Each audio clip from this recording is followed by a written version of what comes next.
Bismillahirrahmanirrahim. Mana aja? Oh itu. Assalamualaikum warahmatullahi wabarakatuh. Waalaikumsalam warahmatullahi wabarakatuh. Alhamdulillahirabbil alamin. Wa bihi nasta'in ala umuri dunya waddin. Wassalatu wassalamu ala asyrafil anbiya'i wal mursalin. Sayyidina wa habibina wa syafi'ina wa maulana Muhammadin wa ala alihi wa sahbihi ajma'in. Subhanaka la ilma lana illa ma 'allamtana innaka antal alimul hakim. Amma ba'd. Yang sama-sama kita muliakan ibu kita, Ibu Hajjah Arafah, yang semoga Allah berikan kesehatannya,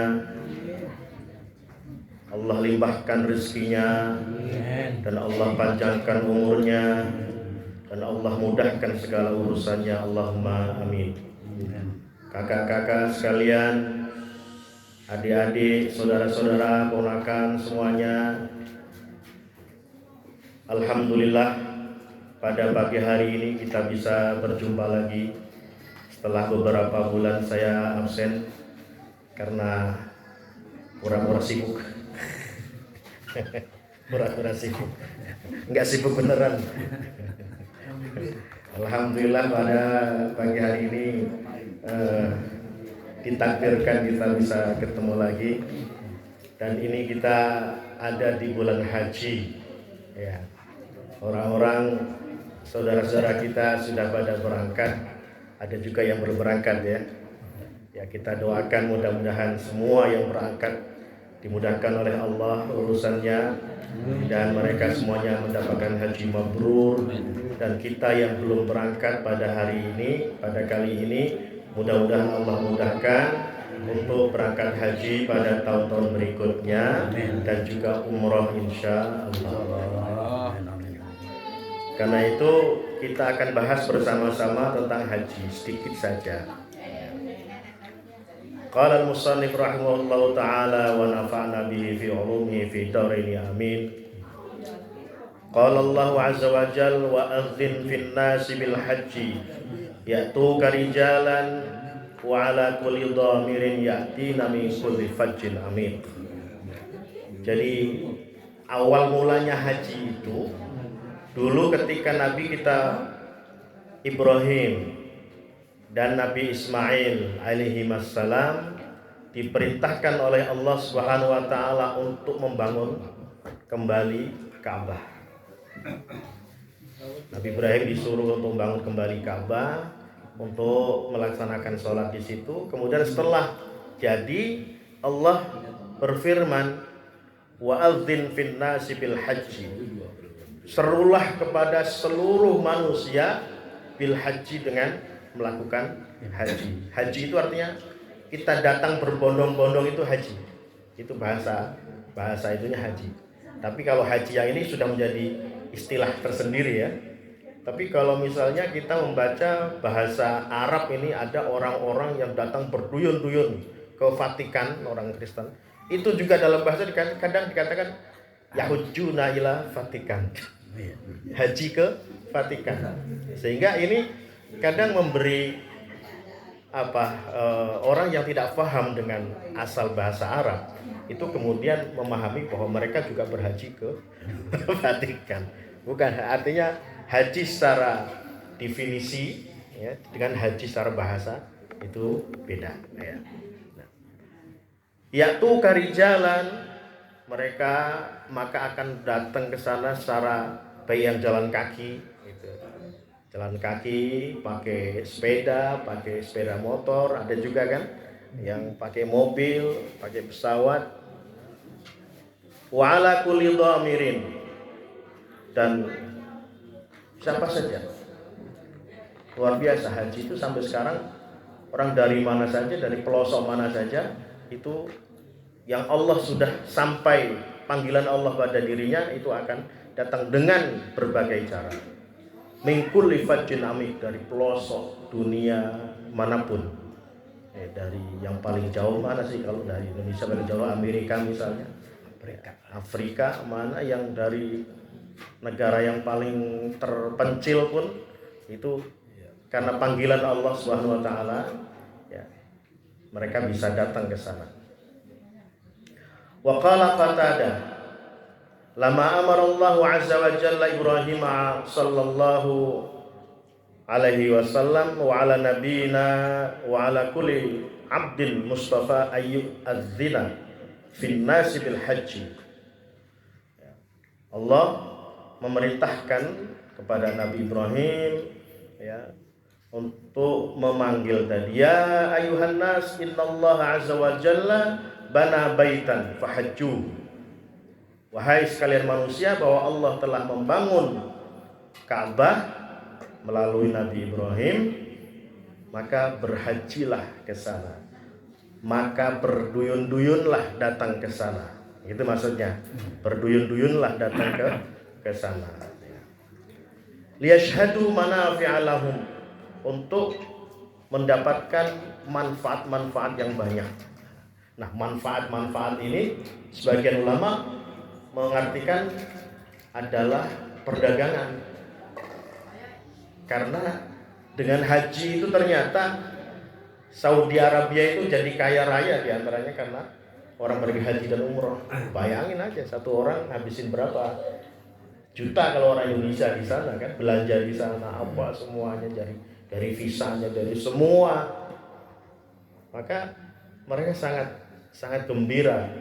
Dulu sebelum ditemukan minyak di Saudi, ini cerita orang-orang lama tuh. Orang haji dari Indonesia datang ke sana disembah-sembah sama orang Arab itu. Mereka sangat ini, seperti kita mau nyembah turis-turis yang datang ke Bali misalnya, kita apapun disediakan supaya ini. Iya, tamu istimewa. Nah, sekarang aja mereka sudah kaya dengan minyaknya. Itu sudah. Iya. Dulu itu gitu katanya. Jadi naik onta gitu, wah pokoknya sampai bagaimana supaya mereka itu mau belanja, mau memberikan tipnya gitu ya. Dulu seperti itu. Itu manafik. Nah, di samping manafik dunia, ya kita juga manafik kita di sini travel jadi hidup ya. Makanya ya. Semua yang jualan tiket, yang apa jadi hidup ya, manafik di dunia. Tapi ada juga manafik di akhirat. Manafik di akhirat ya pahalanya itu yang nanti di bawah ini nanti akan disampaikan ya. Di antaranya manafik itu ya paling mulia, yang paling besar adalah ampunan Allah kepada orang-orang yang melakukan haji dan umrah. Qila tijarah fil mausim, maksud manafi itu perdagangan. Wal ajru fil akhirah, atau pahala di akhirat. Walamma sami'a ba'dus salaf hadza qala ghafara lahum rabbul ka'bah. Nah, jadi orang-orang yang pergi haji maupun umrah itu manfaat yang paling besar utamanya adalah ampunan Allah Subhanahu wa taala. Tidak ada yang lain. Kalau sudah dapat ampunan Allah, itu makanya dikatakan al-hajjul mabrur laisa lahu jazaa'un illa al-jannah. Maksudnya orang tidak akan mendapatkan surga kecuali telah mendapat ampunan dari Allah. Ampunan dari Allah itu menyebabkan seseorang diridhoi oleh Allah Subhanahu wa taala, kemudian masuk surga. Karena masuk surga itu tidak otomatis karena kita merasa amal baik kita itu banyak kemudian kita masuk surga. Ini penting sekali bagi kita semua. Kita renungkan, mungkin yang sudah merasa amalnya banyak banget, kemudian tidak merenungkan ini, bahwa amal-amal baik itu bisa membawa ke surga kalau pertama diterima amal baiknya oleh Allah Subhanahu wa taala. Kalau amal baik itu diterima, kemudian itu pun nggak langsung masuk surga. Kita mendapat lagi tiket dulu, dapat voucher ridho dari Allah. Nah, ridho Allah itulah yang kemudian memasukkan surga. Jadi ada tahapnya itu. Kayaknya kalau para ulama itu kenapa ya ulama-ulama salaf ya itu jarang ketawa itu mereka kalau yang ini benar itu, karena memikirkan itu semua apakah nanti diterima apa tidak amal baiknya gitu ya. Itu sampai segitunya gitu.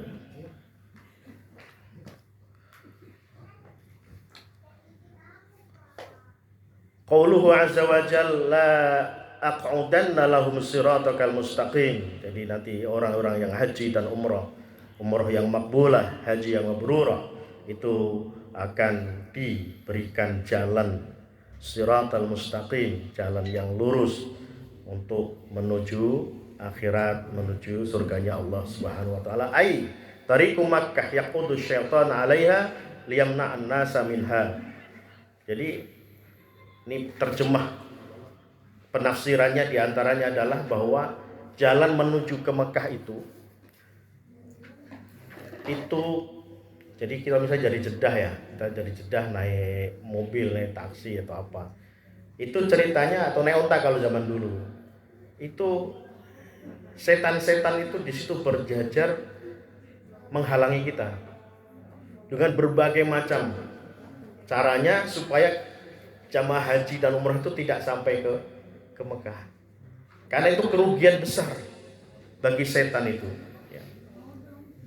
Di sini dikatakan, man hajjal baita falam yarfus walam yafsuk kharaja min dhunubihi kayaumi waladathu ummu. Orang yang hajinya itu benar, dia tidak berbuat fasik, dia juga tidak yarfus, berbuat rafas, maka dia akan keluar dari dosa-dosanya seperti ketika dia dilahirkan oleh orang tuanya.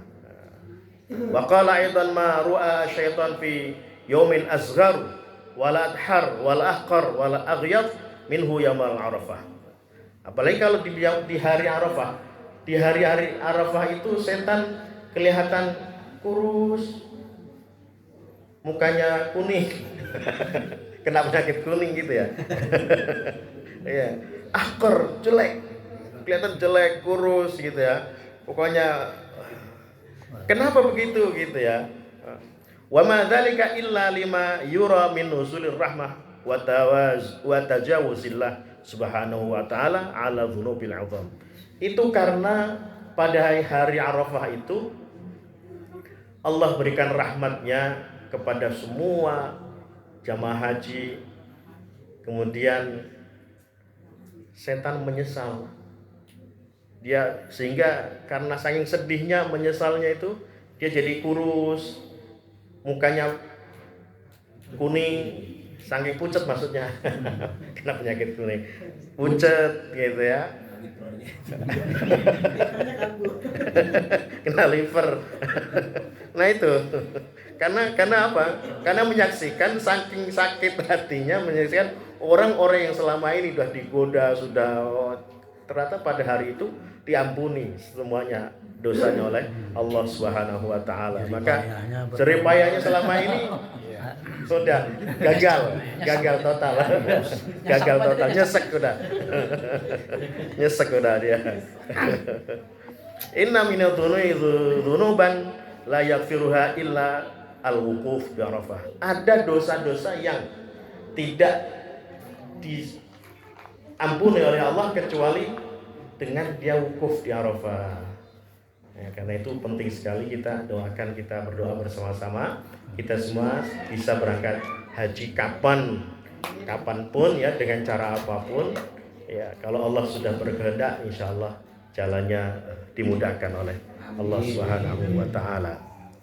Waqad asnadahu Ja'far bin Muhammad ila Rasulillah wa dzakara ba'dul mukasyifin minal muqrabin anna iblisa la'natullah alaihi dhahara lahu fi surati syakhsin fi Arafah fa idza huwa nahilul jism.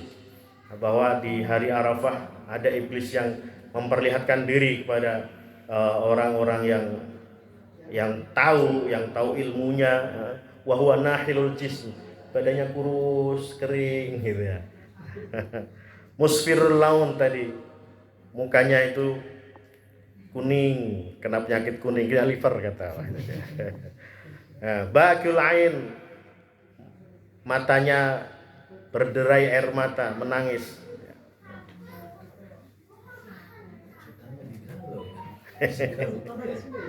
Nangis juga dia. Ya, maksuful dhahr. Nah ini punggungnya terbuka. Punggungnya terbuka kayak kuntilanak kali ya. Sundel bolong ya. Faqala lahu, "Malladzi abkaka? Malladzi abka ainaik?" Apa yang membuat engkau nangis? Qala, "Khurujul haji ilaihi bila tijarah." Keluarnya haji, orang-orang yang berangkat haji ke Arafah ke bila tijarah, dia ikhlas tanpa artinya dia memang berhaji lillahi ta'ala.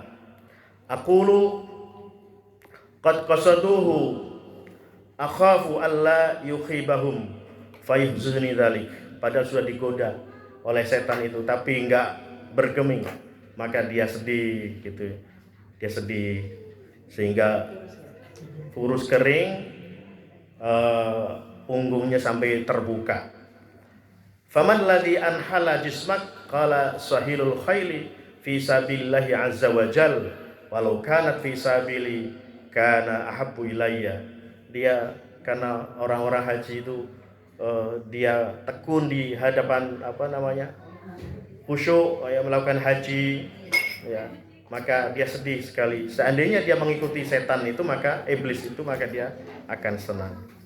Faman ladzi ghayyara launak, apa yang membuat warnamu jadi kuning gitu? Qala ta'awunil jamaah 'ala ta'ah walau ta'awanu 'alal ma'siyah kana habbu ilai. Jadi begitu karena jamaah-jamaah itu taat pada Allah. Dia tidak lagi mengikuti godaan-godaan setan itu. Seandainya mereka itu mengikuti godaannya, maka dia lebih senang setan itu. Faman ladzi qasafa dhahrak qala qaulul 'abdi as'aluka husnul khatimah. Yang bikin punggungnya terbuka bolong, sundil bolong, kuntilanak itu karena orang-orang haji itu kemudian berdoa kepada Allah, as'aluka husnul khatimah, aku mohon agar diberikan husnul khatimah. Nah ini setan terus dia menyesal. Aqulu ya wailati mata yu'jibu hadza bi'amalihi akhafu ayyakuna qad fatan. Ya, sangat menyesal sekali ya setannya itu karena betapa haji itu memang perjuangan ya, perjuangan yang luar biasa. Dan memang banyak keluhan-keluhan, misalnya sekarang katanya ada aja setiap haji itu ada aja yang tidak terduga terjadi masalah ya. Kali ini ada aturan baru katanya di sana bahwa pemerintah menunjuk 8 syarikah atau perusahaan yang untuk melayani jamaah haji, sehingga begitu datang ke sana itu ternyata ada yang terpisah, suaminya ikut syarikah sana, istrinya syarikah sana, jadi nggak ketemu. Ada lagi yang keluarga anaknya pisah ke sana, bapaknya pisah ke sana, karena aturan baru. Tapi oleh pemerintah kita kemudian dilobi bagaimana mereka bisa disatukan lagi ya. Ada lagi aturan sangat ketat saat ini pemerintah Saudi. Kalau dulu itu orang-orang mukimin yang di sana itu bisa nyelip masuk ikut haji. Sekarang ini nggak bisa, kecuali dia betul-betul mendapat izin, ada surat izin hajinya. Jadi sampai di hotel itu diperiksa satu-satu. Nah ini memang selalu ada. Ini mungkin kalau kita tadi kita baca di sini bahwa setan itu selalu ada untuk menghalangi. Di antaranya mungkin ya masalah-masalah itu.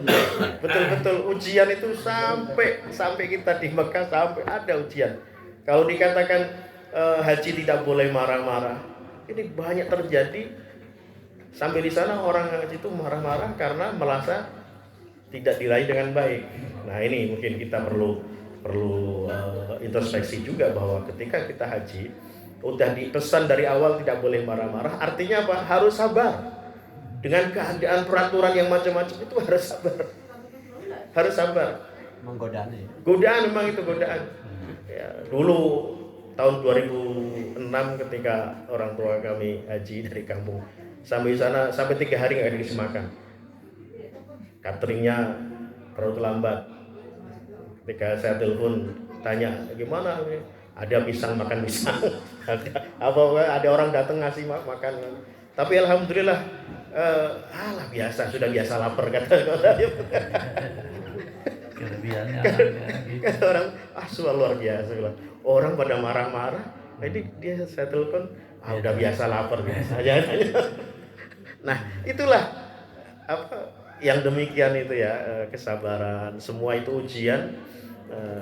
Jadi biasanya ini yang dari sininya pejabat atau dia orang punya jabatan atau punya inilah, sampai di sana itu inginnya dirayani sama seperti di Indonesia, sehingga ada juga yang dia bawa supirnya, dia bawa ini supaya di sana bisa melayani. Tapi ada cerita yang unik bahwa ketika dia membawa supirnya yang ketika di Jakarta dia biasa suruh mijitin, suruh apa gitu kan, sampai di sana supirnya sakit, dia sehat. Akhirnya dia mijitin supirnya. Dibalik itu.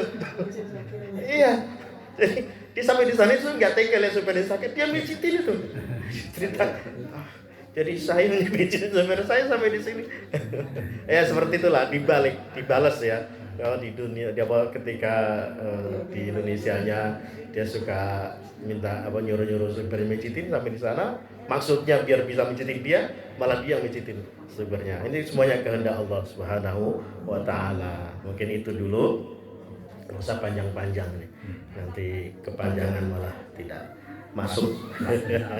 Waktunya juga ini udah mau jam 12. Demikian kurang lebihnya, mohon maaf. Wallahul muwaffiq ila aqwamit thoriq, wallahul musta'an wa huwa waliyut taufiq. Wassalamualaikum warahmatullahi wabarakatuh. Waalaikumsalam warahmatullahi wabarakatuh.